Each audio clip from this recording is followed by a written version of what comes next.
من يهده الله فلا مضل له ومن يضلله فلا هادي له وأشهد أن لا إله إلا الله وحده لا شريك له وأشهد أن سيدنا وسندنا وحبيبنا وحبيب ربنا وطبيبنا وطبيب قلوبنا ومولانا وأولانا محمدا عبده ورسوله أرسله الله تبارك وتعالى إلى كافة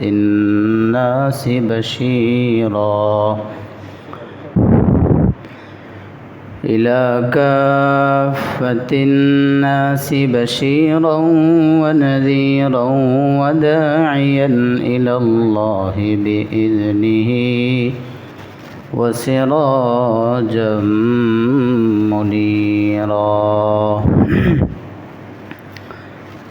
أما بعد فأعوذ بالله من الشيطان الرجيم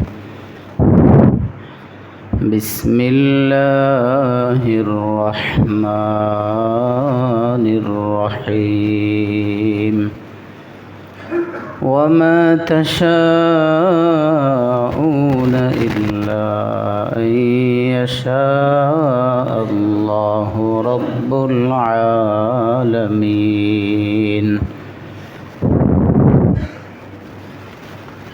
وقال رسول الله صلى الله عليه وسلم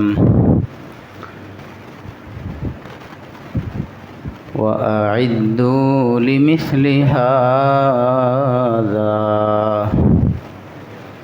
أو كما قال رسول الله صلى الله عليه وسلم آمنت بالله صدق الله مولانا العظيم وصدق رسوله النبي الأمي الكريم ونحن على ذلك لمن الشاهدين والشاكرين والذاكرين والحمد لله رب العالمين محبت নিয়ে পড়ুন اللهم صل على محمد وعلى آل محمد كما صليت على إبراهيم وعلى آل إبراهيم إنك حميد مجيد اللهم بارك على محمد وعلى آل محمد كما باركت على إبراهيم وعلى آل إبراهيم إنك حميد مجيد لا إله إلا الله لا إله إلا الله لا إله إلا الله لا إله إلا الله لا إله إلا الله لا إله إلا الله لا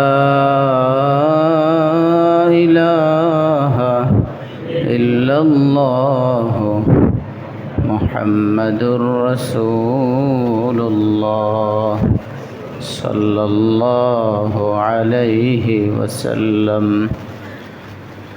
আল্লাহ আমাদেরকে মাফ করে দেন। আলহামদুলিল্লাহ রব্বুল আলমিনের দরবারে আলিশানে অসংখ্য অগণিত শকর, যিনি তার দরবারে হাজিরি দেওয়ার তৌফিকটুকুন আমাদেরকে দান করেছেন। এজন্য কালিমাতুশ শুকর পড়ুন আলহামদুলিল্লাহ। নবীজি সাল্লাল্লাহু তাআলা আলাইহি ওয়াসাল্লামকে তার আম্মার কাছে 2 বছর দুধ পান করানোর পর হযরতে হালিমাতুস সাদিয়া রাদিয়াল্লাহু তাআলা আনহা নিয়ে এসেছেন। আনার পর পুরো পথেই গত জুমার আলোচনা মনে আছে তো, মানে মাঝখান থেকে বলতেছি, অনেকে ভাববে কি শুরু করতে কি করলো। তো মনটা অনেক খারাপ। স্বামী এবং স্ত্রী হালিমাতুস সাদিয়া রাদিয়াল্লাহু আনহা এবং তার স্বামী দুইজনেই রওনা হয়েছেন, কিন্তু মন সায় দেয় না যাইতে। মনটা বলে না যে মোহাম্মদকে নিয়ে তার মায়ের কাছে দিয়ে আসি। অনেক ওয়াদা তো রক্ষা করতে হবে, এই জন্য অনেক কষ্টে মন না চায় না, তারপরেও আম্মার কাছে নিয়ে হাজির করলেন। ঘটনাক্রমে নবীজির বয়স তখন 2। মহামারী দেখা দিয়েছে মক্কাতুল মুকাররমায়। সেই অজুহাতে আবারও নবী করিম সাল্লাল্লাহু আলাইহি ওয়াসাল্লামকে নিয়ে এসেছেন। মা আমেনাও রাজি হলেন, ঠিক আছে আমার সন্তান এলাকায় থাকুক, গ্রামে থাকুক, মহামারী থেকে বেঁচে যাক, দিয়ে দিলেন। আনার পর 1 বছর পরে অথবা 3 বছর পরে, নবীজির বয়স 3 অথবা 5, নবীজির দুধ ভাই দুধ বোনেরা সবাই বকরি চড়ানোর জন্য মাঠে যায়। প্রতিদিনই মার কাছে বলে, মা আমাকেও দেন তাদের সাথে। কিন্তু নবীজির মা হযরতে হালিমাতুস সাদিয়া রাজি হন না। না তুমি যাও না, তুমি থাকো। পিড়ি বারবার যাইতে বলেন, তো ঠিক আছে যাও। যাওয়ার পরে নবীজির এই 3 অথবা 5তম বছরে শাক্কে সদর, ওপেন হার্ট সার্জারি যেটাকে বলেন আপনাদের ভাষায়, বক্ষ বিদারণের ঘটনার প্রথম হলো। এইটা তো পৃথিবীর মানুষ আর দেখে নাই। এই ফার্স্ট আসমান থেকে সাদা পোশাকধারী 2 ব্যক্তি, অপরিচিত মানুষ এসে ছোট বাচ্চাকে এইভাবে, তাও কখন, যখন সবাই যার যার বকরি নিয়ে, গরু, উট, ভেড়া নিয়ে বাড়ির দিকে রওনা হয়ে ছুটে যায়, চলে গেছে, কেউ যাবে। মুহাম্মদ রাসূলুল্লাহর দুধ ভাই বোনেরা বকরি জমা করে রওনা হবে, এমন সন্ধ্যা ঘনিয়ে এসেছে, এমন এক সময়। তো এই অবস্থা দেখে তার দুধ ভাই বোনেরা ঘাবড়ে গেলেন, দৌড়ে চলে আসছেন মা হালিমাতুস সাদিয়া রাদিয়াল্লাহু তাআলা আনহার কাছে। আয়েশা বলেন, মা এই অবস্থা।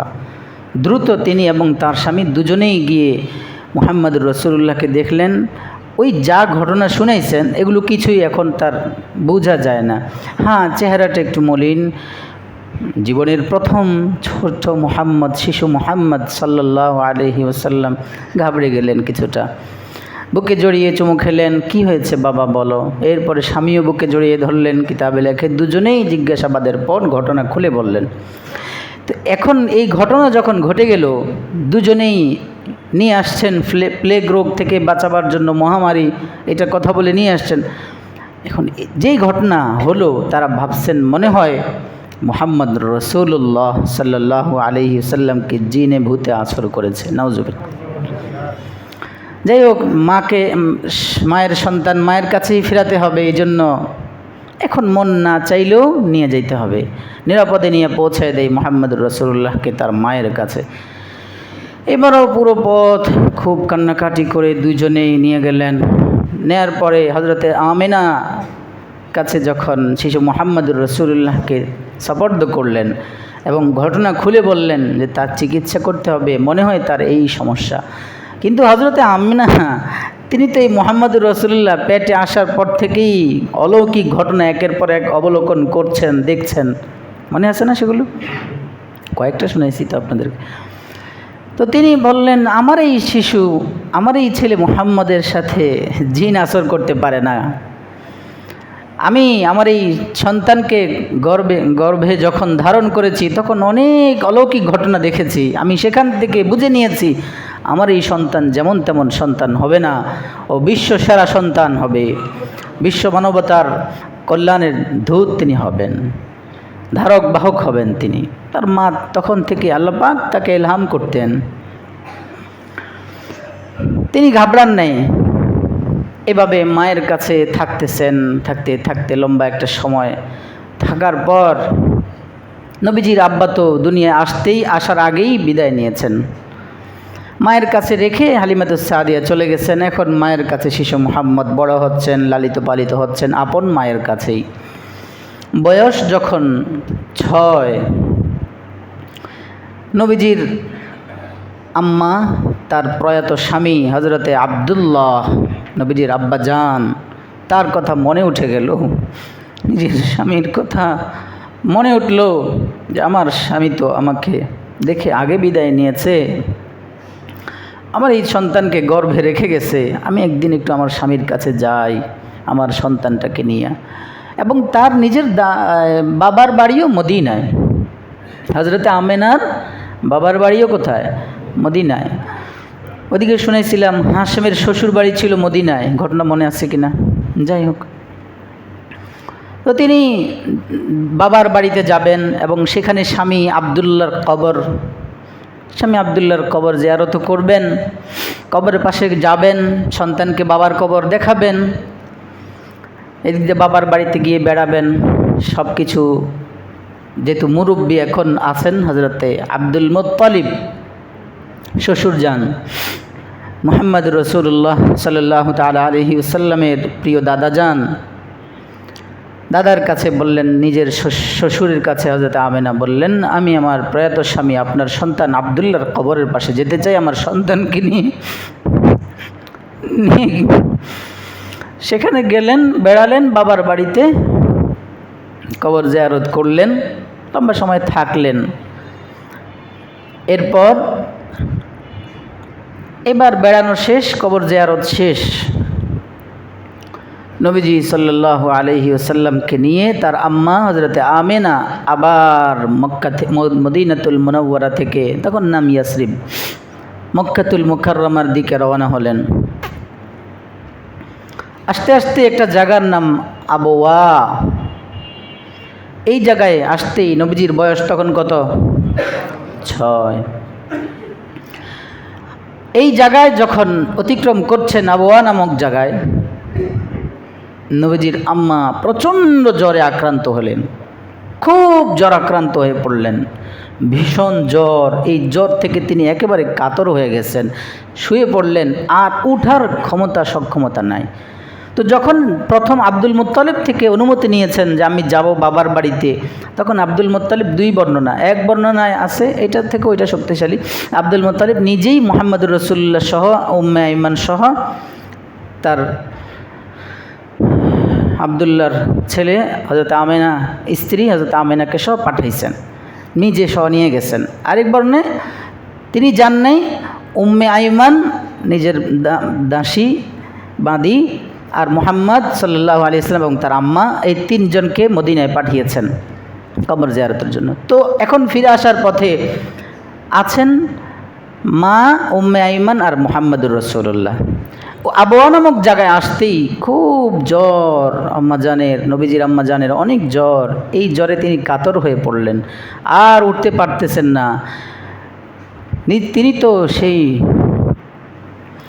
চির ইয়েতিম, বাবা না দেখেই দুনিয়ায় এসেছেন, মায়ের গর্ভে থাকা অবস্থায় দুনিয়া থেকে আল্লাহ বাবাকে নিয়ে গেছেন। এই সফরে যখন তার মা তাকে নিয়ে মদিনার দিকে, মক্কার দিকে রওনা হলেন, মদিনা থেকে আবওয়া নামক জায়গায় জ্বরাক্রান্ত হয়ে তিনি নিজেও শিশু মুহাম্মদুর রাসূলুল্লাহ সাল্লাল্লাহু আলাইহি সাল্লামকে চিরতরে ইয়েতিম করে আল্লাহর ডাকে সাড়া দিয়ে চলে গেছেন। এখন তিনি ইয়েতিম, তার বাবাও নাই, তার মাও নাই, তার আব্বাজান তো দুনিয়া থেকে আগেই গিয়েছেন, আম্মাজান এখন বিদায় নিয়েছেন। হায় নবীজির কান্না। উম্মে আইমান বলেন, নবীজি মোহাম্মদ, শিশু মোহাম্মদের কান্না। এখন তো আমি একা, উম্মে আইমান আর নবীজি দুইজন মা তো ইন্তেকাল করেছেন। নবীজি মায়ের বুকে পড়ে খুব কাঁদতেছেন, মা আপনি আমাকে রেখে চলে গেলেন, বাবা চলে গেলেন আগে, আপনার আশ্রয়ে ছিলাম, আপনিও চলে গেলেন আমাকে রেখে, আমি কার কাছে থাকবো, আমাকে কে দেখবে? এভাবে নবীজির সময়গুলো তিনি পার করছেন, কাঁদতেছেন। আর উম্মে আইমান নবীজিকে সান্ত্বনা দিচ্ছেন, বারবার কোলে নিচ্ছেন, কিন্তু তিনি গিয়ে বুকে নবীজির মায়ের বুকে পড়ে আবার কাঁদতেছেন। এক পর্যায়ে তিনি এখানেই উম্মে আইমান পাথর চাপা দিয়ে, পাথর ইত্যাদি দিয়ে ওই জায়গায় তাকে দাফন করে রওনা হয়ে চলে গেলেন। যখন চলে যান তখন তিনি আবার উম্মে আইমান নিয়ে যাইতেছেন, আবার তিনি উম্মে আইমানের হাত ছাড়া করে আবার এসে কবরের উপরে আবার পড়ে, কবরের উপরে পড়ে খুব কাঁদতেছিলেন। হযরত রাসূল করিম সাল্লাল্লাহু আলাইহি ওয়াসাল্লাম ভারাক্রান্ত হৃদয়ে উম্মে আইমানের সাথে মদিনা থেকে, সেই আবওয়া নামক জায়গা থেকে মাকে রেখে, এখন মা নাই, এখন এবার দাদার বাদী উম্মে আইমানের সাথে মক্কাতুল মুকাররমার দিকে যাত্রা হলেন। পুরো পথ ওটের উপর তিনি আর উম্মে আইমান, মা হারা হয়ে গেলেন, এখন আর মা নাই। নবীজি সাল্লাল্লাহু আলাইহি ওয়াসাল্লাম এই বেদনা সারা জীবন সহ্য করেছেন। তার যখনই মনে হইতো মার কথা, তিনি মায়ের কবরের পাশে চলে যাইতেন। সাহাবী হযরতে আব্দুল্লাহ, হযরতে আবু হুরায়রা রাদিয়াল্লাহু তাআলা আনহু বলেন, নবীজি সাল্লাল্লাহু আলাইহি ওয়াসাল্লাম তার আম্মা জানের কবরের পাশে একবার গিয়েছেন। একবারের ঘটনা তিনি বর্ণনা করছেন। তিনি কবরের পাশে যাওয়ার পরে আমরা সাহাবায়ে কেরাম ছিলাম তার নবীজির সাথে ওই সফরে, তার মায়ের কবর জিয়ারতে তিনি আমাদেরকে সঙ্গী করে জিয়ারত করতে গিয়েছেন। ফাবাকা ওয়া বাকা মান হাওলা, কবরের পাশে গিয়ে নবীজি এত কান্না, নিজে এত বেশি কাঁদছেন। সাহাবায়ে কেরাম বলেন, ওয়াবকা মান হাওলাহু, তার কান্না দেখে আমরা আশেপাশে যারা ছিলাম আমাদের কান্না আর ধরে রাখতে পারি নাই। তিনি খুব কাঁদছেন, আমরাও কাঁদছি। কাঁদতে কাঁদতে লম্বা সময় তিনি কেঁদেছেন। লম্বা এই হাদিসের শেষে আছে, কাঁদার পর নবীজি সর্বশেষ বললেন, ফাজুরুল কবুর ওয়া'ইদ্দু লিমিসলি হাদা। নবীজি তখন সাহাবাদেরকে বললেন, ও আমার সাহাবারা, আমার মা দুনিয়া থেকে বিদায় নিয়েছেন, মায়ের কবর জিয়ারত করেছি, ভালো লাগছে, মায়ের পাশে দাঁড়িয়ে কিছু সময় নিজেকে সান্ত্বনা দিচ্ছি, তোমরাও এভাবে কবর জিয়ারত করো, কবরের পাশে যাও, কবরের পাশে যাও, আর এই কবর থেকে তোমরা শিক্ষা গ্রহণ করো, এবং তোমরাও আইদু লিমিসলি হাদা, এই এক অবস্থা তো তোমারও আসবে, তোমাদেরও আসবে, তোমরা তোমাদের এই অবস্থার জন্য প্রস্তুতি নাও। এই জন্য প্রিয় ভাই, যাদের আম্মা নাই, আব্বা নাই, একটু সময় করে কি মায়ের কবরের পাশে যাওয়ার সুযোগ হয় না? বছরে একবারও তো অনেকে যান না। ওই কত বছর হয়ে গেল বাবাকে মাকে কবরের পাশে রেখে আসলেন, আর একটু সুযোগ হয় না আপনার? সব কিছুর সুযোগ পান, একটু বাবা মায়ের কবরের পাশে যাওয়ার সুযোগ হয় না। আপনি এতটাই ব্যস্ত হয়ে গেলেন, এত নিষ্ঠুর হয়ে গেলেন, যেই মা কষ্ট করে আপনাকে পালছে, যেই বাবা, এই জন্য সুযোগ করে করে বাবা মার কবরের পাশে যাওয়া, দূর থেকে যখন যতটুকু সুযোগ হয় ইসালে সওয়াব করা। কিন্তু নিজের তারাক্কির জন্য বাবা মার কবরের পাশে গেলে বারাকা অর্জন করবেন, রুহানি ফিউজাত অর্জন করবেন। যেমনই হোক আপনার বাবা, কিন্তু তিনি তো আপনার বাবা, হোক না তিনি যেমনই ছিলেন, কিন্তু তিনি আপনার বাবা। আপনার কাছে তার মর্যাদা আল্লাহ রসুলের পরে। আপনার এই দুনিয়ায় তিনি আল্লাহ রসুলের পরে শ্রেষ্ঠ মর্যাদাবান। আব্বা আম্মা আল্লাহ রসুলের পরে কি তৃতীয় স্থানে আব্বা আম্মা। আল্লাহ আমাদেরকে মাফ করে দেন। এই জন্য কবরের পাশে যাওয়া গেলে নিজেদের আখেরের কথা স্মরণ হবে, নিজেদের মৌতের কথা স্মরণ হবে। হযরত বারা ইবনে আযিব রাদিয়াল্লাহু তাআলা আনহু বলেন, একবার এক জানাজায় ছিলাম, বলি এটা মনে আসছে, জানাজায় আমরা নবীজি সাল্লাল্লাহু আলাইহি সাল্লামের সাথে ছিলাম। কুন্না ফি জানাজাতিন মা রাসূলিল্লাহ সাল্লাল্লাহু তাআলা আলাইহি ওয়াসাল্লাম। জানাজা শেষে নবীজি সাল্লাল্লাহু আলাইহি সাল্লাম ওই ব্যক্তির কবরের পাশে গিয়ে দাঁড়ালেন, বসে গেলেন। ফাজালাসা আলা শাফিরিন, কবরের পাশে গিয়ে নবীজি বসে পড়লেন। বসে এবার খুব বসে কবর পাশে লম্বা সময় বসলেন। বসে তিনি আর নিজেকে কন্ট্রোল রাখতে পারেন নাই। হাত্তা বাল্লা সারা, এত বেশি কেঁদেছেন নবীজি যে নবীজির সামনের মাটিগুলো সব ভিজে গেছে একেবারে। কাঁদতে কাঁদতে বেহুশ হয়ে একেবারে পুরো সামনের মাটিগুলো সব ভিজে গেছে। সাহাবা ইকরাম বলেন, নবীজি এক পর্যায়ে আমাদেরকে বললেন, আইদ্দু লিমিসলি হাদাল ইয়াউম, প্রথম জায়গায় বলেছেন তোমরা এই অবস্থার জন্য প্রস্তুতি নাও। এবার তিনি বলেন, আইদ্দু লিমিসলি হাদাল ইয়াউম, তোমরা এই জাতীয় একটা দিন তোমার কাছেও আসবে, যেই দিন তোমার খাটিয়াকে সামনে রেখে সবাই জানাজা পড়বে, তোমার খাটিয়াটাকে নিয়ে সবাই গর্তে রেখে আস্তে করে চলে যাবে। আইদ্দু লিমিসলি হাদাল ইয়াউম, এমন একটা দিন কিন্তু তোমার অপেক্ষা করছে।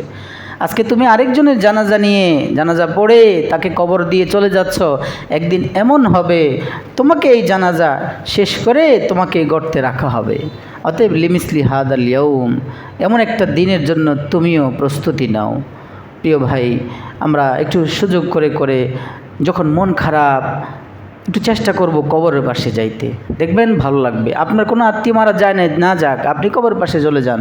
নিঝুম নিস্তব্ধ এক এলাকার নাম কবরস্থান, তাল গাছের নিচে, বাঁশঝাড়ের নিচে, যেখানে মানুষ দিনের বেলাও যাইতে চায় না, জনমানব শূন্য এলাকা, মনে হয় ধুধু মরুভূমি এক এলাকা, নীরব নিস্তব্ধ এক এলাকা। একটু কল্পনা করতে হবে, ওখানে গিয়ে একটু নিজেকে আরেক জগতের মুসাফির বানিয়ে একটু আরেকটা জগতে চলে গিয়ে একটু ভাবতে হবে, হায় এখানে কিভাবে থাকবো,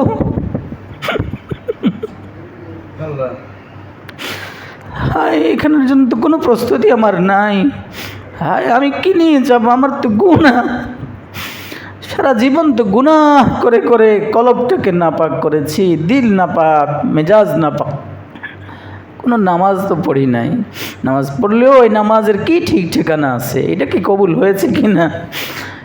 একটু নিজেকে যদি শুধরাইতে চান, আহলুল্লাহদের সোহবত থেকে কিছু নেন আর মাঝে মাঝে কিছু আমল করেন, কবরস্থানে যান, দেখবেন আপনার জীবন পাল্টাবে ভাই। আর যদি ওখানে যান, ওখানে কিন্তু ওই যে ওই আশেপাশে বাবাখোররাও আশেপাশে থাকে, কারণ নীরব নিস্তব্ধ এলাকা তো, ওখানে আশেপাশে খায়। আবার আপনি যদি মেজাজকে এলোমেলো করে যান, কোনো ফায়দা হবে না। কবর দেখেন না, জানাজা পড়তে পড়তে পড়তে এখন জানাজা দেখলে আমাদের কোনো মরছে, সমস্যা কি। ঢাকা মেডিকেলে দেখলাম একের পর এক, রাতে 2টা 3টা 1টা তো থাকেই প্রায়, বের হয় ওরা, মানে ইজি, এটাকে স্বাভাবিক মানে করতে করতে এখন মানুষ মরলে কি হয়েছে, আমি যে যেতে হবে এই কোনো টেনশন ফিকির আসে না। তা আমাদের অবস্থা এমন, কবরস্থানে গিয়ে একজন, আমার নিজের বাবাকে কবরে রাখছি, আমার এই মেজাজ তৈরি হয় না, আমার নিজের সন্তানকে আমার আগে রাখছি, আমাকে যে, আমি তো ওর আগে যাওয়ার কথা ছিল, আল্লাহ যে পরিবর্তন করে আমাকে এখন হায়াত দিলেন, আমাকে যে যেতে হবে, এই মেজাজ কেন জানি আমাদের ভিতরে নেই। কবরে রাখার আগেও দেখি অনেক জায়গায় ঝগড়া করে, বিভিন্ন বিষয় নিয়ে ঝগড়া করে, কবরস্থানে গিয়ে বিভিন্ন কথা দুনিয়াবি আলাপচারিতা ব্যস্ত থাকে, অথচ এখানে গিয়ে আমার শিক্ষা কী ছিল। যাই হোক, নবীজি সাল্লাল্লাহু আলাইহি সাল্লাম মায়ের কবর, যে মাকে রেখে চলে আসছেন, মাঝে মাঝেই যাইতেন তিনি কবরে, মায়ের কথা মনে পড়লেই যাইতেন। তো নবীজি মাহারা হইলেন, বয়স তখন 6। এখন নবীজির দাদাজান আব্দুল মুত্তালিবের কাছে লালিত পালিত হচ্ছেন। আব্দুল মুত্তালিব নবীজি সাল্লাল্লাহু আলাইহি সাল্লামকে খুব মহাব্বত করতেন, অনেক ভালোবাসতেন। এজন্য মক্কার বাইতুল্লাহর চারদিকে আরবের সব বড় বড় নেতারা চেয়ার ছিল ওদের, সবাই এখানে বসতো, গল্প গুজব করতো, বিভিন্ন মিটিং মিছিল করতো। কিন্তু সমস্ত নেতাদের নেতা ছিলেন হযরত আব্দুল মুত্তালিব, নবীজির দাদা যান। হাশিম বংশ আরবের কুরাইশ বংশের সেরা বংশ, আর নবীজি সেই সেরা বংশ। এই বিষয়ে লম্বা হাদিস আছে। যাই হোক, তো নবীজির দাদা সহ সমস্ত আরবের সর্দাররা গোল করে মক্কার চত্বরে, কাবার চত্বরে, কাবার পাশে বসতেন। নবীজির দাদার চেয়ারটা ছিল, যেহেতু বড় নেতা, সর্দার, সবার সমস্ত নেতাদের নেতা তিনি, তার চেয়ারটা অনেক বড় ছিল, বড় সড়ো ছিল। এখানে কেউ বসতো না। স্যারের বসের চেয়ারে বসা যায়? দাঁড়ায় থাকো, চেয়ার 10টা খালি আছে। বসের ক্রেডিট হইলো এত অহংকারী যে আমি হলাম বস, ও আমার অধীনে কাজ করে, কেউ কীভাবে বসবে? না, এটা তো মানবতা না, এটা তো ইনসানিয়ত না, তো মনুষ্যত্ব না। আমাকে এক লোক, আমি যাচ্ছিলাম মাদ্রাসার দিকে, কত বছর চাকরি করেন এখানে? 40 বছর চাকরি করি। তো এদেরকে যে নেন,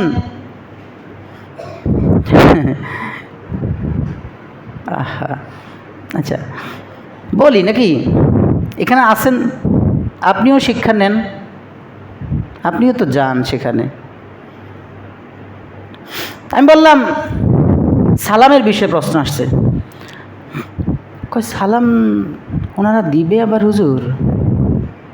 সালাম দিবে, এটা তো এটা হতেই পারে না, ওনারা বস না, আমি হইলাম কর্মচারী, আমি এটা সালাম দিব, আমি ওনারা সালাম দিবে আমাকে, আমি এটা অপেক্ষা না, এটা হতেই পারে না। কেন? কারণ ওনারা বস না, এটা তো সম্মানের অনেক বড় আঘাত। তো পরে আপনি যে দাঁড়িয়ে থাকেন, বসেন না। ও মা হুজুর, সব চেয়ার খালি থাকলেও ওখানে বসা যাবে না, চাকরি শেষ হয়ে যাবে। এইটা নীতি, এটা হয়, এটা করতে হবে, বসের সম্মান। কেমন বস রে তুমি? মুহাম্মদুর রাসূলুল্লাহ থেকে বড় বস হয়ে গেলা? নবীজির এই ইতিহাস আমি শোনাবো ইনশাল্লাহ, এগুলো আসতেছে।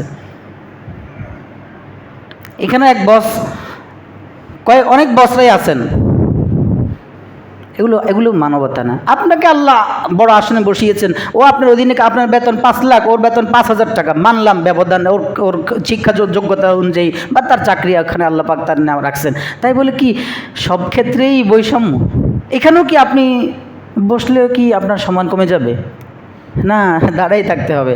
আরেক জিএম সাহেবের খবর নিলাম, শুনাইল আমারে পিএম সাহেব, আরেক পিএম সাহেব বললেন, হুজুর উনি বয়সে ছোট, এক সময় আমরা একসাথে কাজ করতাম বাইং হাউসে, কিন্তু আজকে কোনো কারণে উনি জিএম, আমি পিএম, বন্ধু সুলভ আচরণ ছিল, এখন বসতে দেয় না।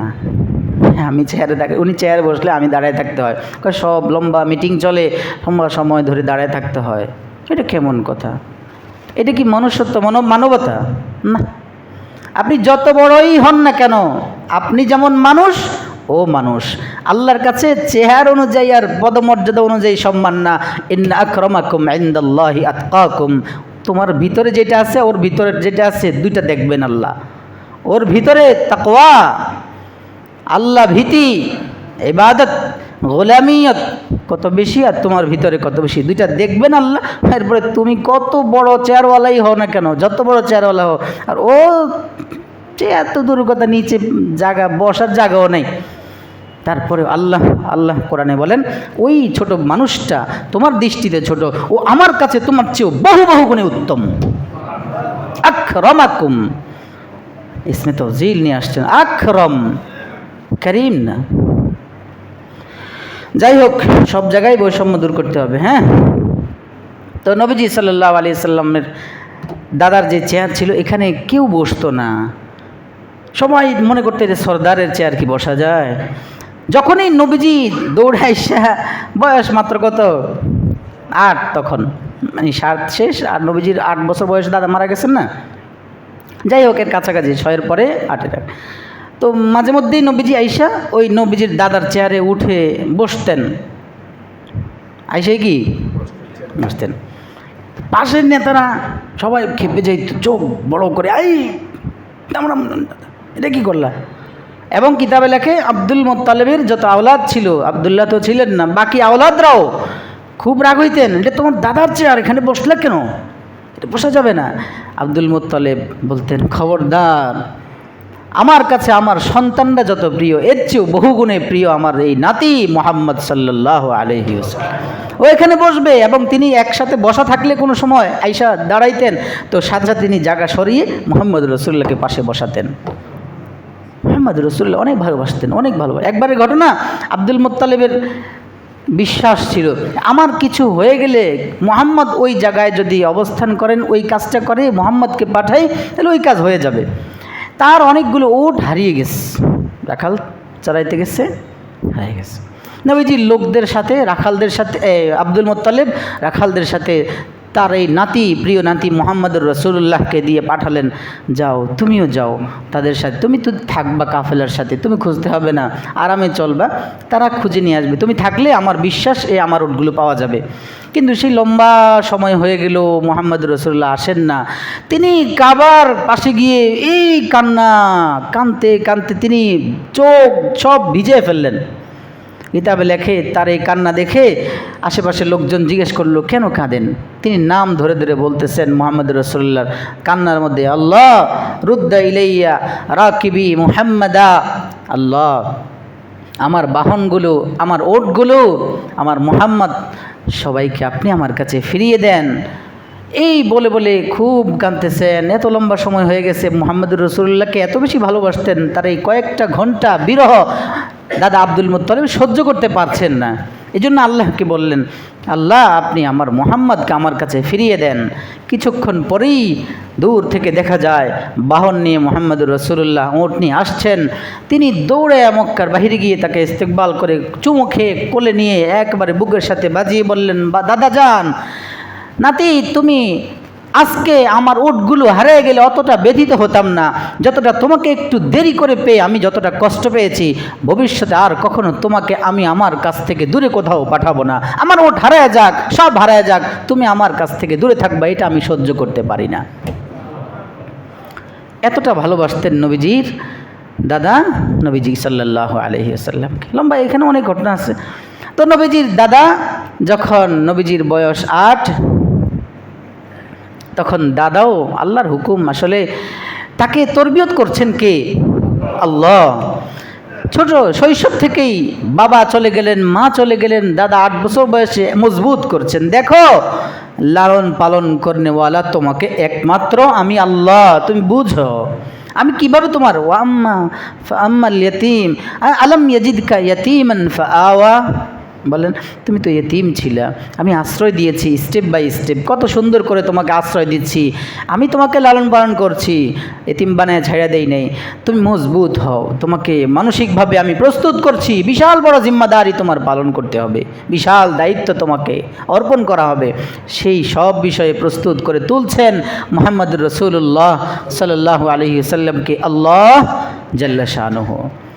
দাদা 8 বছর বয়সে নাতিকে রেখে আল্লাহর হুকুম, আল্লাহ নিয়ে গেলেন। কিন্তু যাওয়ার আগে নবীজি সাল্লাল্লাহু আলাইহি ওয়াসাল্লামের দাদার একাধিক সংসার ছিল। আব্দুল্লাহ নবীজির আব্বাজান আর আবু তালেব, এই দুইজন একই মায়ের সন্তান ছিল। আরও যত সন্তান ছিল একাধিক স্ত্রী থেকে, কিন্তু আব্দুল্লাহ আর আবু তালেব একই মায়ের সন্তান, মানে আবু তালেবের এক স্ত্রী থেকে এই 2 জন সন্তান, 10 জন না, একাধিক স্ত্রী থেকে।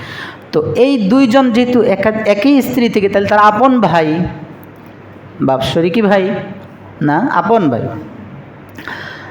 তো এই জন্য আব্দুল মুত্তালিব ইন্তেকালের পূর্বেই তার যখন মনে হয়েছে সে মনে বাঁচবে না, তো আল্লাহ তো পালেন উপর থেকে, আল্লাহ তার মাধ্যমে তার নাতির এই জিম্মাদারি, এই দায়িত্ব, দেখাশোনার দায়িত্ব দিয়েছেন আবু তালেবের কাছে। আবু তালেবকে ডাকলেন, ডেকে বললেন, আমার এই নাতি তার বাবা হারা, মা হারা, আমি যদি চলে যাই তার পৃথিবীতে দেখার মতো আর কেউ নাই, আমার মনের ইচ্ছা আমি তোমার কাছেই দায়িত্ব দিয়ে যাই, তাহলে তুমি ভালো করে দেখাশোনা করতে পারবা। তো আমার তোমার কাছে দাবি, সে যেন কিছুতেই তার বাবা মা দাদা হারার ব্যথা দুঃখ কষ্ট এটা যেন অনুভব করতে না পারে আমার চলে যাওয়ার পর। তুমি তাকে অনেক মহাব্বত করে লালন পালন করবা, তুমি তার দেখাশোনার জিম্মাদারি সত্যি অর্থে শতভাগ দেখাশোনার করবা। আবু তালেব আব্দুল মুত্তালিব তার বাবার হুকুমে আব্দুল মুত্তালিব যখন তাকে দায়িত্ব দিলেন, আবু তালেব দায়িত্ব গ্রহণ করলেন। দায়িত্ব গ্রহণ করার পর এখানে অনেক ঘটনা ঘটেছে, স্টেপ বাই স্টেপ যখন যেটা আসে আমি ঘটনাগুলো ওই অবস্থার প্রেক্ষিতে শোনাবো। একটা ঘটনা শুনেই শেষ করছি। আল্লাহ আরে, আবু তালেব নবীজিকে লালন পালন করছেন। হঠাৎ একদিন আবু তালেব আব্দুল মুত্তালিবের পরে মক্কার সমস্ত লোকদের সর্দার হলো কে? আবু তালেব। এতদিন ছিল বাপ আব্দুল মুত্তালিব নবীজির দাদা, এখন আব্দুল মুত্তালিবের ছেলে নবীজির চাচা আবু তালেব হলো সর্দার। মক্কা একবার খরা, বৃষ্টি হয় না, অনাবৃষ্টি, মানুষ যেমন কষ্টে আছে পশু পাখিগুলো কষ্ট, ক্ষেত খামার সব ফেটে গেছে, সব শুকায় গেছে, পানি নাই, মরুভূমি এলাকা, এমনি পানি শূন্যতা। তখন জাহিলি যুগেও আসলে তারা বুঝতো যে চাইলে একমাত্র ওনার কাছেই চাইতে হবে, দিতে পারেন একমাত্র তিনি, তারা বুঝতো কিন্তু মানতো না।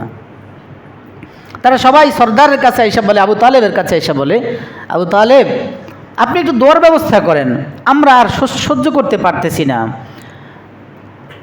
তো আবু তালেব বললেন ঠিক আছে, সবাইকে সময় দিলেন, সবাই মক্কায় কাবার চত্বরে কাবার পাশে আসবে অমুক সময়। সবাই আসলো, অপেক্ষা করছে। নবীজি সাল্লাল্লাহু আলাইহি সাল্লামের চাচা যান আবু তালেব মুহাম্মদুর রাসূলুল্লাহকে হাত ধরে, বয়স তখন 8 পার হচ্ছে, 8 চলছে, হাত ধরে তিনি কাবার পাশে নিয়ে আসছেন। সবাই এসে কাবাকে সামনে রেখে এভাবে বসছেন, আপনারা যেভাবে বসে আছেন কাবাকে সামনে রেখে কাবার সামনে এক পাশে এভাবে সবাই এসে বসছেন। আবু তালেবও এইভাবে এসে বসছেন, কিন্তু তিনি মুহাম্মদুর রাসূলুল্লাহকে হাত ধরে এনে, বয়স 8, হাত ধরে এনে কিতাবে লেখে এভাবে কাবার সাথে হেলান দিয়ে তারপরে মুহাম্মদুর রাসূলুল্লাহ এইভাবে বসায় দিলেন। নবীজি এখন আমি এখন যেভাবে বসে আছি এভাবে কাবার সাথে হেলান দিয়ে বসেছেন, বয়স মাত্র 8, সরদারি শুরু হয়ে গেছে আল্লাহর পক্ষ থেকে। সুবহানাল্লাহ, বলেন সুবহানাল্লাহ, আল্লাহু আকবার। আমার নবী, তিনি আমাদের নবী, তিনি আমাদের আকা, আমাদের সরদার। এভাবে বসছেন, সবাই এভাবে বসছেন। আবু তালেবের কাছে দোয়া প্রার্থী সবাই, আবু তালেব ওখানে বসছে। ভাতিজাকে এভাবে হেলান দিয়ে বসিয়ে এবার ভাতিজাকে বললেন, বাবা তুমি দোয়া করো। আচ্ছা মাত্র বয়স কত? 8। আমার তহের বয়স 8 এখনো হয়নি। কি বুঝে এই বাচ্চা, শিশু বাচ্চা কি দোয়া করবে? কিন্তু এই শিশু বাচ্চাই হবে পৃথিবীর সেরা মানুষ। এটা আবু তালেবের কাছে লালিত পালিত হচ্ছে। আবু তালেব তো টের পাচ্ছে, আল্লাহ তো বুঝাচ্ছেন।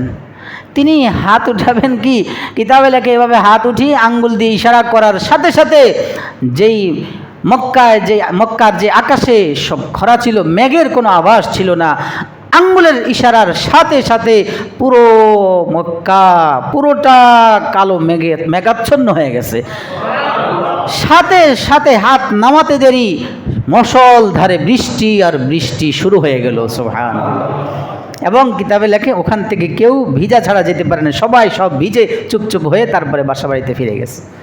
আমাদের নবী মুহাম্মদুর রাসূলুল্লাহ, তিনি আমাদের নবী, তিনি আমাদের নবী, তিনি আমাদের হাবিব, আমাদের প্রিয়, আমাদের জানের চেয়েও প্রিয় তিনি মুহাম্মদুর রাসূলুল্লাহ সাল্লাল্লাহু আলাইহি ওয়াসাল্লাম। পড়েন সাল্লাল্লাহু আলাইহি ওয়াসাল্লাম, আল্লাহুম্মা সাল্লি আলা মুহাম্মাদিন নবিয়্যিল। এটা তো তখন শিশু অবস্থায়, বয়স যখন তিনি নবী, এমন বহু ঘটনা আছে। মদিনায় পানি, বৃষ্টি নাই, খরা, নবীজি কাছে সবাই এভাবে মিম্বার দাঁড়িয়েছেন, বুখারীর riwayat, খুতবা দিচ্ছেন। এক গ্রামীণ সাহাবী এসে বলে, ইয়া রাসূলুল্লাহ কষ্ট হয়, একটু দোয়া করেন বৃষ্টির জন্য। দোয়া করলেন, করতে দেরি সাহাবা কেরাম বলেন নামাজ খুতবা শেষ করে নামাজ শেষ করতে দেরি মুষলধারে বৃষ্টি শুরু হলো, একাধারে লম্বা 1 সপ্তাহ বৃষ্টি হলো। পরের সপ্তাহ আবার নবীজি দাঁড়িয়েছেন খুতবা দেওয়ার জন্য মিম্বারে, বুখারীর riwayat। খুতবা দিতে দাঁড়িয়েছেন, ওই গ্রামীণ সাহাবী আবার দাঁড়ালেন, ইয়া রাসূলুল্লাহ অনেক বৃষ্টি হচ্ছে। এবার নবীজি সাথে সাথে তার আবদার কবুল করে দোয়া অনুরোধ রক্ষা করে আল্লাহর কাছে দোয়া করলেন, আল্লাহুম্মা হাওয়ালাইনা ওয়ালা আলাইনা। এবার সব মেঘ মদিনার চারদিকে ছড়ায় গেল। তারা বলেন, সাহাবায়ে কেরাম বলেন, আমরা দেখছি আশপাশে বৃষ্টি হচ্ছে কিন্তু মদিনায় বৃষ্টি নাই, মদিনায় বৃষ্টি বন্ধ হয়ে গেছে। আমাদের নবী আমাদের আল্লাহর পরে যার অবস্থান, প্রিয় নবী মুহাম্মদুর রাসূলুল্লাহ সাল্লাল্লাহু আলাইহি ওয়াসাল্লাম। প্রিয় ভাই, এই নবীজির শানে দুরূদ বেশি বেশি পড়বো, ইনশাআল্লাহ পড়বো, যত বেশি পারি পড়বো, যত বেশি সম্ভব পড়বো। যে যত বেশি পড়বেন তার তত ফায়দা হবে। সামনে ইনশাআল্লাহ আগামী সপ্তাহ শোনাবো। একটা বিষয়ে কথা বলি একটু 2 মিনিট। আমাদের দেশে, ভারত উপমহাদেশে দ্বীনের কাজ প্রসার হওয়ার সবচেয়ে বড় মাধ্যম দাওয়াতুত তাবলীগ। কি মাধ্যম? দাওয়াতুত তাবলীগ। দাওয়াতুত তাবলীগ ইলাল্লাহ এর মাধ্যমে আল্লাহর বান্দারা, বহু অগণিত অসংখ্য মানুষ যারা দ্বীন শূন্য ছিল, আল্লাহ ভুলা ছিল, নবী কি রসুল কি আল্লাহ কি চিনত না, নবীজির নাম জানতো না, সূরা ফাতিহা জানতো না, নামাজ কি জানতো না, এমন অসংখ্য অগণিত মানুষ হেদায়েতের বাতি তাদের কলিজায় চলছে কি জ্বলে না? এই মহান এই কাজটাকে আপনারা শুনে আসছেন লম্বা সময় ধরে। এক গোষ্ঠী কলুষিত করার জন্য প্রয়াস চালিয়ে আসছে, চেষ্টা চালিয়ে যাচ্ছে। ওই দলটার নাম হলো কি নাম বলেন আপনারা? সাদ গ্রুপ, সাদপন্থী, কাদিয়ানি, আরে সাদিয়ানি, কি সাদিয়ানি মিলে গেছে তো, সাদিয়ানি খাদিয়ানি, এই জন্য কাদিয়ানিটা আগে বললাম। আমাদের এই দেশ থেকে ইসলামকে সরাবার জন্য, দ্বীন সরাবার জন্য, মাদ্রাসাগুলোতে তালাবদ্ধ করার জন্য, মাদ্রাসায় কোরআন হাদিসের দর্স বন্ধ করবার জন্য ওরা পায়তারা চালিয়ে যাচ্ছে। এমনভাবে গত 2 দিন আগে শরীফ মোহাম্মদ সাহেব দামত বারাকাত বড় আল্লামা হযরতুল্লাহ আল্লামা হযরত মাওলানা মুফতি শরীফ মোহাম্মদ সাহেবের এক লেখা পড়লাম। হুজুর বলেন, আমি পল্লবীতে এক জায়গায় একটা শপিং মলে, কি নাম, সুপার শপে গেলাম। একটা লোক সাদা দাড়ি, ধবধবে সাদা চুল, সাদা, দেখে আমার খুব ভালো লাগছে। হঠাৎ গোশত কিনতে গেছে, দেখি তাকে দাওয়াত দিচ্ছে। তো তিনি বলেন, আমার খুব ভালো লাগলো যে মাশাআল্লাহ সে দাওয়াত দিচ্ছে, মাশাআল্লাহ। কিন্তু হুজুর বলেন, আমার কেন জানি কৌতূহল জাগলো, কি বলে একটু শুনি। আমি নিজে লেখাটা পড়েছি, আরও 4-5 দিন আগের কথা পড়েছি আমি নিজেই। তিনি বললেন, আমি পাশে গেলাম, পাশে গিয়ে দূর থেকে আমি শুনছি। এবার লোকটা জোরে জোরে বলতেছে, হুজুরদের কাছে যাইলে কোনো লাভ নাই, হুজুরদের কাছে, ইমাম সাহেবদের কাছে কেন যাবা না, ইমাম হুজুরদের কাছে যাবা না, আলেম ওলামাদের কাছে যাবা না, তারা শুধু টাকা খোঁজে, তারা শুধু হাদিয়া খোঁজে, তাদের কাছে গেলে তোমার ক্ষতি, তোমার ধ্বংস হয়ে যাবা, তোমার হালাক হয়ে যাবে। মানে এই জাতীয় তার মতো করে সে, মানে দাওয়াত তাবলীগের মেজাজ কি ছিল আর সে করছে কি? তার উচিত ছিল এখানে গিয়ে, ভাই নামাজটা পড়িও, দাড়ি রাখো, গুনাহ করো না, আল্লাহকে চিনো, নবীকে চিনো, এইভাবেই তো দাওয়াত তাবলীগের মিশনের কাজ নাকি? কিন্তু সে মানে যতক্ষণ সে দাওয়াত দিয়েছে, হুজুর বলেন পুরোটাই মেজাজ ধোলাই করছে, মগজ ধোলাই করছে যে আলেম ওলামা মানি মানুষের শত্রু। এটাই তার মূল কথা। নাউজুবিল্লাহ বলেন। আল্লাহর নবী যেখানে বলে গিয়েছেন সেরা উম্মত নবীর উম্মতের আলেম, নবীজি যেখানে বলে গেছেন, আল্লাহ যেখানে বলেছেন ইন্নামা ইয়াখশাল্লাহ মিন ইবাদিহিল উলামা, আরে ইন্নামা, হ্যাঁ, ইয়াখশাল্লাহ মিন ইবাদিহিল উলামা, এটা হাদিস, আয়াত আসছে, আয়াত ইন্নামা ইয়াখশাল্লাহ মিন ইবাদিহিল উলামা, আয়াত যেখানে আল্লাহ বলেছেন। তো আল্লাহ যেখানে বলেছেন, আল্লাহকে ভীত, আল্লাহকে ভয় করে যারা, তাদের মধ্যে শ্রেষ্ঠ হলো উলামায়ে কেরাম। এবং এই ইবারতেরই কাছাকাছি হাদিসের ইবারত আছে। যেই জাতির সার্টিফিকেট দিয়েছেন নবীজি, যে জাতির সার্টিফিকেট দিয়ে গেলেন, আল্লাহ দিলেন, আল্লাহ কোরআনে যেটা এখনো আছে, কিয়ামত পর্যন্ত থাকবে, সেই জাতির যারা বিরোধিতা করে, এরা কি আসলেই দ্বীনের কাজ করে, দাওয়াত তাবলীগের কাজ করে? কখনো না। এরা আমাদের দেশ থেকে ইসলাম দাওয়াত তাবলীগের মূল মিশন, যেই কাজ আল্লাহ রাব্বুল আলামিন হযরত যে ইলিয়াস রাহমাতুল্লাহ আলাইহির মাধ্যমে চালু করেছেন সেটাকে নিভাবার জন্য চেষ্টা করে যাচ্ছে। ইহুদিদের দালালি করে, ইসরায়েলের পক্ষপাতিত্ব করে তারা মুসলমানদের ঈমান নষ্ট করার জন্য, বেঈমান করে মারবার জন্য তারা তাদের ভীষণভাবে কাজ করে যাচ্ছে। প্রিয় ভাই, আমাদের সচেতন থাকতে হবে। আলহামদুলিল্লাহ, আমি খবর নিয়েছি আমাদের গোদ নাইলে নাই বললেই চলে, এক দুইটা থাকলে ওই বাদ, কি বলেন, বাদ, কিছুই করতে পারবে না। আপনাদের সচেতন থাকতে হবে।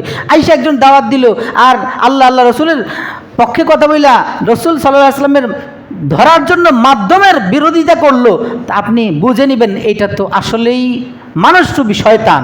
এটা কি? হ্যাঁ প্রিয় ভাই, এখন তারা খুব জোরে সোরে লাগছে কাকরাইলকে তাদের দখলে নেয়ার জন্য। ইজতেমায়ে তাদের গডফাদার নাকি সাদ সাহেব, মাওলানা সাদ মিয়াকে আনার জন্য তারা এই পর্যন্ত প্রতিটা বছর লেগে পড়েছিল, চেষ্টা করেছে আনার জন্য। আলহামদুলিল্লাহ, ওলামায়ে কেরামের ভূমিকায় আমাদের আগের সরকার যারা ছিলেন তারা আলহামদুলিল্লাহ ওলামায়ে কেরামের পক্ষে কথা শুনে, মানে হক জিনিসটা শুনে এটার থেকে সাদ সাহেবকে আমাদের দেশে আসতে দেয় না। কিন্তু বর্তমান অবস্থান হলো আমাদের যে উপদেষ্টারা আছেন প্রায় 20-22 জন, তাদের অধিকাংশই এখন তাদের পক্ষে কথা বলছে। প্রায় 20 জনকে তারা রাজি করে ফেলছে সাদ সাহেবকে দেশে আনার জন্য। আমাদের ধর্ম উপদেষ্টা যিনি আমাদের ওলামা হযরাতের শ্রদ্ধেয় মুরব্বী ডক্টর আফম খালেদ সাহেব দামাত বারাকাতুহুল আলিয়া হুজুর, আলহামদুলিল্লাহ এখনও আসলে একজন কি পারে, 20 জন যদি এক পক্ষে চলে যায়, 2 জনে কি, আর যিনি স্বরাষ্ট্রমন্ত্রী 2 জনেই আর স্বরাষ্ট্র উপদেষ্টা। তো এই জন্য প্রিয় ভাই, তারা চেষ্টা করছে সাদ সাহেবকে আনার জন্য, তারা কাকরাইলকে অর্ধ নিয়ে যাওয়ার জন্য, তারা আপনার কাকরাইল দখল করবার জন্য অর্ধার্ধি সাদ সাহেব কানার জন্য, এবং ইজতেমা তাদের আগে দেওয়ার জন্য। এরা যদি আগে ইজতেমা করে তো মানুষ সব ঈমান হারা হবে, সব বেঈমান হবে। কারণ কোরআন হাদিসের সম্পূর্ণ অপব্যাখ্যা করে করে মানুষকে সাদ মিয়া যেমন বুঝিয়েছে, তার অনুসারীরা আগে যারা ইজতেমায় যাবে সব ভুল ব্যাখ্যা দিয়ে দিয়ে মানুষের মগজ ধোলাই করবে। আর এই বিশ্বাসের কারণে আমরা, ওই যে রাসূল বলেছেন না, 73 দল হবে, 72টা জাহান্নামে যাবে, 1 দল জান্নাতে যাবে। জান্নাতের কাতার থেকে জাহান্নামের কাতারে নেয়ার প্রয়াস পাই তারা মানুষরূপী শয়তানরা, বেঈমানরা, ইহুদিরা, খ্রিস্টানরা চালাচ্ছে। আপনাদের সচেতন থাকতে হবে প্রিয় ভাই। এই জন্য ওলামায়ে কেরাম দেখলেন জাতির ঈমান নষ্ট হয়ে যাচ্ছে, ঈমান ধ্বংস হচ্ছে, ঈমান বিধ্বংসী আকীদা লালন করছে যারা, তারা খুব চেষ্টা করছে মানুষকে বেঈমান বানাবার জন্য, মানুষের ঈমান নষ্ট করবার। সাদ সাহেব বহু আকীদা বিষয় আছে যেগুলোর কারণে তার ঈমান নষ্ট হয়ে গেছে, তিনি গোমরাহ। আমাদের আকাবের দেওবন্দ তাকে গোমরাহ ফতোয়া দিয়েছেন। প্রিয় ভাই, এজন্য আজকে হলো 1 তারিখ, কয় তারিখ? 5 তারিখ কি বার পরে? শুক্র, শনি, রবি, সোম, মঙ্গলবার। কয় তারিখ? 5 তারিখ মঙ্গলবারে সরওয়ার্দী উদ্যানে আমাদের ওলামায়ে উম্মত যারা শীর্ষস্থানীয় মধুপুরের পীর সাহেব হুজুর দামাত বারাকাতুহুমের নেতৃত্বে পোস্টারও ছেপে আসছে।